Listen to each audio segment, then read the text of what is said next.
λένε Πάνο και είμαι υπεύθυνος για το σχεδιασμό της LifePulse και για το κομμάτι του web development. Είμαι ο Θωμάς, εργάζομαι ως full stack developer και έχω αναλάβει το front-end κομμάτι της εφαρμογής μας. Η LifePulse είναι μια εφαρμογή που θέλει να φέρει την εθελοντική αιμοδοσία στην καθημερινότητά μας. Όταν κατεβάζουμε την εφαρμογή, δηλώνουμε την ομάδα αίματος και την τοποθεσία μας. Κάθε φορά που ένα κοντινό νοσοκομείο ή τράπεζα αίματος έχει ανάγκη από αίμα, όσοι έχουμε την κατάλληλη ομάδα αίματος, να κάνουμε ένα push notification στη συσκευή μας.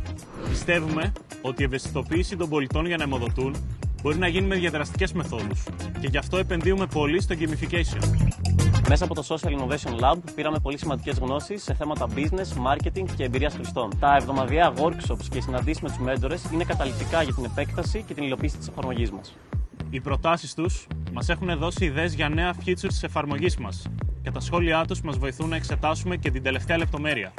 Με τη LifePulse θέλουμε να κάνουμε τον κόσμο καλύτερο και αυτό είναι κυριολεκτικά στο χέρι μας.